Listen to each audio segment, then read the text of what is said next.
je vais te révéler 3 secrets du fonctionnement de Manus dans cette vidéo. Sache que la vidéo est tellement explosive qu'elle risque d'être retirée par YouTube, alors partage-la, laisse un commentaire, abonne-toi si c'est pas déjà fait. Quand je te dis que la chaîne, ils essaient de la faire fermer, c'est que je ne te mens pas. Voici les preuves, fermeture demandée, suppression de contenu, tout ça pourquoi? Parce que je suis en train de te démontrer que des influenceurs, des boîtes qui mettent en avant des relations de marketing pour promouvoir des IA sont en train de vous cacher la vérité sur le fonctionnement des modèles, sur ce que vous pouvez réellement faire, sur combien ça vous coûte. Et tout ça, moi, je préfère vous le révéler, vous le dire. Alors, n'hésite pas à le partager, à savoir que ces mêmes influenceurs font taguer mon contenu comme du contenu politique et dangereux pour faire fermer la chaîne. Ils ont aucun scrupule à te mentir. N'hésite pas à laisser un commentaire en dessous et à soutenir la chaîne si tu veux savoir le reste. Pour comprendre comment répond Manus et donc tous les modèles de type LLM, type ChatGPT, je vais t'expliquer quelques bases fondamentales du système de prompt engineering et des réponses des IA. La première clé que je vais te donner pour comprendre les réponses de Manus et des modèles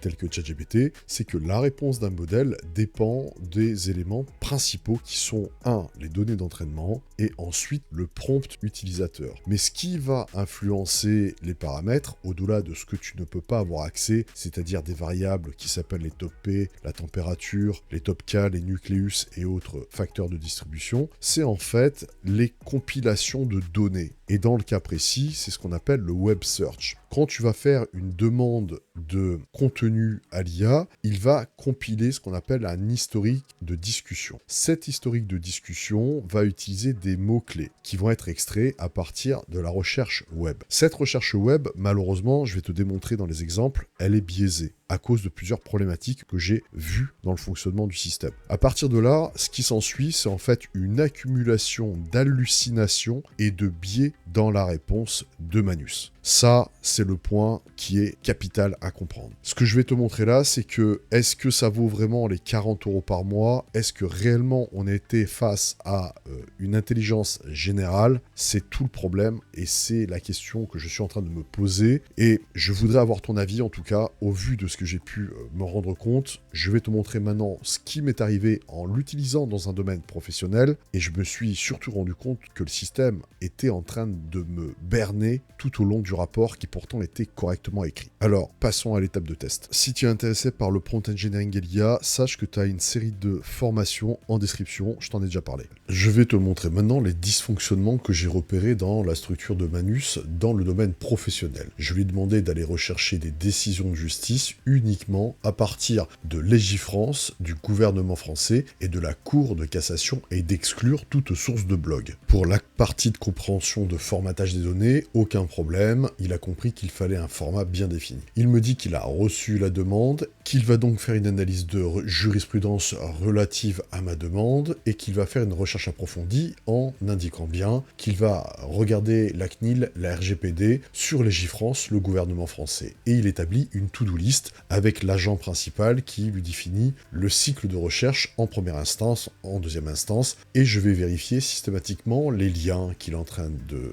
vérifier pour que je puisse moi aussi suivre les éléments. Premier plantage, je me trouve sur legifrance.gouv et je le vois patiner sans être en mesure de cliquer sur le CAPTCHA, ce qui n'est pas normal. Même chose pour la Cour de cassation. C'est là, si tu regardes bien à l'écran, que tu vois un message. Je rencontre quelques difficultés techniques avec les systèmes de vérification Cloudflare. Je me rends compte alors qu'il est incapable de cliquer sur les liens, il continue à aller uniquement sur des blogs et c'est absolument pas ce que j'ai demandé. Et l'autre problème, c'est qu'il passe un temps infini à rechercher de la documentation que j'avais déjà exclue. Il aurait dû directement aller sur l'interface du gouvernement ou de la Cour de cassation ou Légifrance, et il a passé son temps à aller surfer sur d'autres sites en me bouffant 700 crédits en 20 minutes pour aller rechercher rien. Donc tu vois qu'à l'écran, en fait, il est capable de créer des fichiers, d'écrire sur un disque dur, d'exécuter du code, de faire des exécutions de sandbox. Il n'y a pas de problème à ce niveau-là. Mais 20 minutes après, on est encore à l'étape numéro 1 et il a rien fait, là où en 15 minutes, j'ai pu obtenir quelque chose de beaucoup plus probant en utilisant d'autres systèmes tels que Perplexity, ChatGPT Deep Search ou encore le modèle Deep Search 2.0 de chez Gemini. Encore une fois, tu as à l'écran le système de blocage sur un CAPTCHA, il n'a pas été en mesure d'aller rechercher de l'information. J'ai pu vérifier qu'il a bien créé des fichiers, qu'il a effectué la création de fichiers en Markdown, que le formatage était bon, mais tu as compris le problème principal, c'est que là où j'ai pu obtenir minimum 5 sources pour chacune des demandes avec les autres modèles, il n'a pas été fichu de me trouver autre chose que des extraits à partir de blogs. Certes, le formatage paraissait parfait, mais le lien, et c'est ce qui pose problème, c'est qu'il a extrait des informations à partir de blogs, et le lien ne correspond absolument pas au type de source que j'ai demandé. D'où, ce que je t'explique depuis le début, le gros danger de ce système, c'est qu'il est en train de rechercher des documents, des éléments qui ne sont pas sourcés, qui ne sont pas vérifiables. Et automatiquement, il peut me marquer des erreurs, des biais, des hallucinations, tout simplement parce qu'il va rechercher des informations sur des sites entre guillemets gratuits et essentiellement du blog. Voilà. Donc 700 crédits pour 20 minutes pour ne rien obtenir, je trouve que ça coûte une blinde. Et j'ai surtout envie de te dire, pour le domaine professionnel rédactionnel, ça a été un échec cuisant. Ça ouvre quand même, bien sûr, la porte sur la partie développement. Quand tu veux développer une application, tu peux te servir de ce système parce qu'il est en mesure d'exécuter du code en sandbox, mais est-ce que ça vaut 40 € pour faire 3, 4 ou 5 demandes? Dis-moi en tout cas ce que tu penses en commentaire de ce que tu viens de voir, maintenant que tu as pris conscience du danger et des limites de système qui n'est absolument pas un système autonome d'intelligence générale. Deuxième secret que je vais te révéler sur Manus, c'est un wrapper. Alors qu'est-ce que c'est qu'un wrapper? Je vais te l'expliquer. Vous utilisez l'intelligence artificielle, mais vous n'obtenez pas les résultats que vous souhaitez. Et si vous appreniez à utiliser les meilleurs modèles d'IA sur le marché? ChatGPT, Perplexity, Google, DeepSeek, Qwen, Grok, Manus, Mistral, Sora, InVideo, une seule formation pour tout maîtriser avec des explications simples, progressives et immédiatement applicables. Tout ça dans une seule formation, le meilleur de l'IA. Alors apprenez à utiliser l'IA avec des explications simples pour démarrer dès le départ avec de bonnes bases. Ce que vous allez apprendre, dès les premières 40 minutes, vous serez opérationnel avec des automates préconfigurés pour la bureautique, les emails, les présentations, les rapports, des modules IA prêts à l'emploi pour générer du texte, du résumé, du document, du visuel publicitaire, des vidéos, du service client et vos projets. Objectif, vous faire gagner jusqu'à 30 heures par semaine sur vos activités les plus chronophages. Une formation mise à jour régulièrement, intégrant les modèles les plus récents tels que Manus, GPT 4.5, Gemini 2.5, focus sur la scalabilité, la productivité, la rentabilité de la bureautique, de la PME, freelance, entrepreneur, professionnel du marketing, enseignant, créateur de contenus commerciaux, RH. Prenez le contrôle de l'IA avant qu'elle ne prenne le contrôle de votre poste. C'est la formation la plus rapide, complète et efficace dans le monde de l'entrepreneuriat pour automatiser votre travail, multiplier réellement vos résultats, maîtriser ces outils aujourd'hui et demain. Le meilleur des l'IA, rien que pour vous. Si c'est pas déjà fait, abonne-toi, laisse un like, mais rappelle-toi une chose, j'étais déjà le premier à t'expliquer, pendant que t'avais des marketeurs, menteurs du web,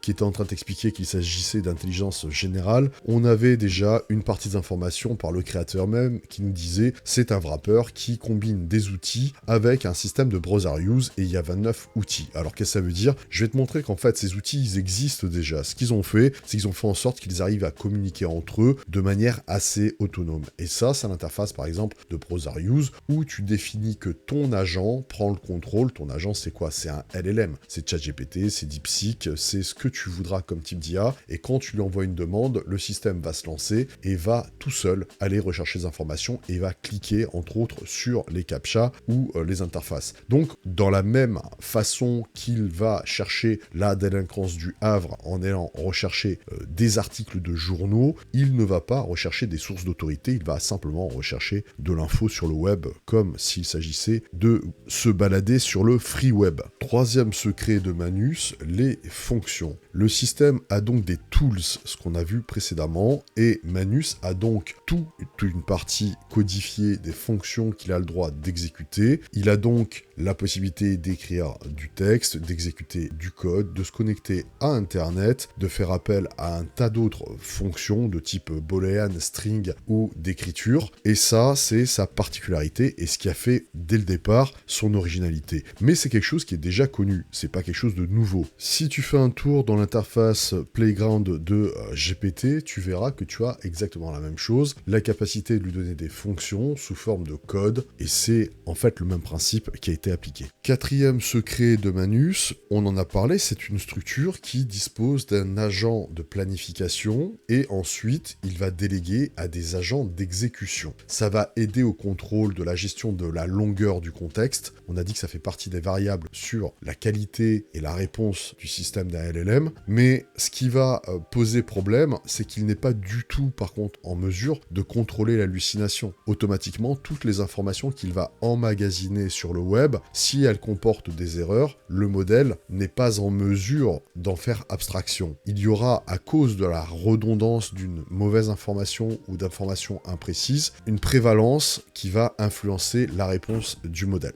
Donc, tu viens de voir que ce système, il est original par sa structure, il n'était pas unique, parce que ce système existe déjà, en fait, compilé dans différentes applications, et ils les ont mises ensemble, et aujourd'hui, ils essayent de créer des collaborations pour augmenter les potentialités de ce modèle. Mais ce que tu as bien vu, c'est que d'un point de vue professionnel, pour payer 40 € par mois, moi, je ne vois pas aujourd'hui d'utilité dans le domaine de l'écriture. D'autant plus que les chaînes de pensée et le raisonnement ne nous permettent pas d'éviter les hallucinations, et surtout, on n'a aucune data sourcée dans le contenu qui a été généré. Et ça, je pense que c'est le point capital que tous les professionnels devraient prendre conscience, et plutôt que de s'intéresser simplement à l'effet de mode qui a été créé par les influenceurs, c'est est-ce que l'argent que vous allez dépenser dans ces 40 € pour les 5-6 requêtes que vous allez faire, est-ce qu'il est correctement et bien dépensé? Et à mon avis, aujourd'hui, vous avez la réponse. Regarde bien comment ce marketeur t'a menti droit dans les yeux en te faisant croire à une première mondiale sur un produit qui était en train d'écrire n'importe quoi sur l'écran. Il indique qu'il souhaite acheter une maison dans un quartier où il y a un faible taux de criminalité pour avoir une bonne école avec 2 enfants et donc d'avoir une maison avec au moins 4 pièces avec un prêt éventuellement à identifier et d'éditer une liste de biens, je précise une maison. Donc est-ce que Manus a été capable de faire ça? Résultat, on va l'analyser. Le moment de vérité, c'est celui-là, c'est celui où il obtient en fait le résultat et il a une maison qui se transforme en un appartement avec un rez-de-jardin avec une chambre, donc à 4 dans une chambre. Alors au moment, si tu veux, où tu as eu le mec qui droit dans les yeux te dit c'est exactement ce qu'on voulait, ce qu'on recherchait, je peux aller boire un café, jouer aux échecs avec mes potes et j'ai l'impression d'avoir un agent immobilier, oui, mais il vous a vendu que de l'impression. À un moment donné, tu as aucune analyse financière parce que ce n'est pas possible de l'avoir, parce qu'il n'y a pas de connexion sur un système bancaire, il n'y a aucun crédito d'emprunt parce que le prompt est mal fait, il n'y a aucune analyse de criminalité parce que les infos sont pas disponibles et tu n'as même pas le bien que tu voulais, et là il te présente un calcul en te disant on a fait un taux de calcul sur l'endettement. Mais c'est basé sur rien, sur du vent. Je vais te donner 2 conseils pour ne plus te faire arnaquer sur les formations en IA. Premier conseil, si l'influenceur te promet des trucs qui sont trop beaux, trop grands, trop génial, pose-toi la question. Deuxième conseil, si tu demandes des explications et tu as l'influenceur qui commence à te balader sans répondre et à déplacer le problème, tu sais qu'il est en train de te mentir. L'argument qui doit te faire fuir, c'est celui de la promotion. Si tu achètes maintenant, now, absolument, tu as un super discount price de 80%. L'argument du prix massu pour te vendre un produit qui est tout le temps plus cher que son prix réel et sur lequel il va faire un bénéfice, et à ce moment précis, il te dit « prends-le, c'est une super affaire ». Ça, c'est du marketing et tu dois savoir qu'il faut te barrer. Est-ce que toi, demain, tu travaillerais pour 80% en moins sur ton salaire? Après, tu peux y croire si tu crois toujours au Père Noël. Il faut que tu saches que Manus a également un concurrent qui est Genspark, dont je t'ai fait une vidéo, tu peux aller la regarder, mais en bref, je vais te donner les grandes idées de Genspark. Premièrement, c'est pour tout le monde et tu as 200 crédits par jour à utiliser pour découvrir l'interface. C'est un wrapper qui, lui, au lieu d'en avoir 30 de fonctions, il en a plus de 80 et il y a des calls API direct avec de la génération de vidéos, la génération d'images, la possibilité de faire du call téléphonique avec. Ensuite, tu as la possibilité de faire de l'audio avec Eleven Lab. Tu peux donc créer des vidéos, des miniatures l'écriture et ensuite créer même les voix qui vont avec. C'est un outil qui est plutôt destiné jeunes, ludique, réseaux sociaux, et c'est un outil qui peut effectivement avoir une position sur le marché actuel où on veut créer du contenu pour les réseaux sociaux. Alors si ça t'intéresse, ouvre un compte, tu as les crédits gratuits, tu fais ton test, ça te coûtera rien et tu pourras vérifier par toi-même ce qui te convient entre Manus ou Genspark. Mon expérience et ma conclusion sur Manus, c'est que c'est un système qui a du potentiel pour la génération de code, par contre qui est absolument pas fiable pour la recherche web et pour l'autonomie dans le domaine professionnel. Et le pire dans tout ça, c'est que ça coûte une blinde, 40 € pour 5-6 demandes par mois, c'est hors de prix. En tout cas, si le sujet des agents IA, des chatbots et du prompt engineering t'intéresse, abonne-toi à la chaîne, laisse un com et regarde juste cette vidéo.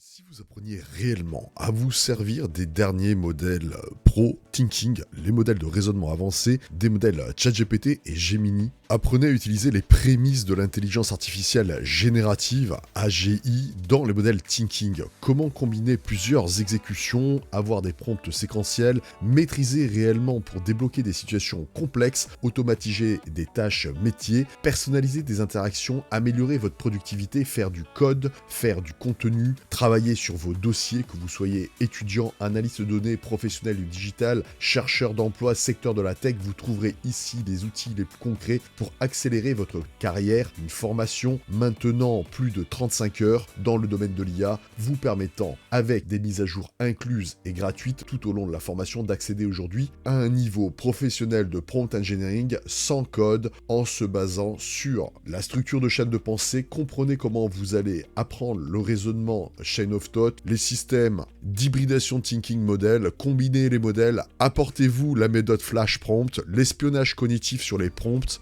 Apprenez le code de raisonnement, nous allons glisser dans le manuel interdit ce qu'on vous cache des systèmes et vous permettre de comprendre le fonctionnement du Ghost Prompting Engineering, du Puzzle Thinking Framework, des techniques pour structurer des prompts multicouches et des actions qui exploitent au maximum les modèles d'IA générative dernière génération. Tout ça dans cette formation Pro Excellence Thinking. Vous vous demandez comment arriver à créer du système chatbot, comment on va constituer des comptes rendus qui vont faire plus de 10 000 mots avec une seule requête. Ce sont les bases du prompt engineering séquentiel. Je vous apporte tout ça dans la plus performante des formations Prompt Engineering Pro Excellence Thinking.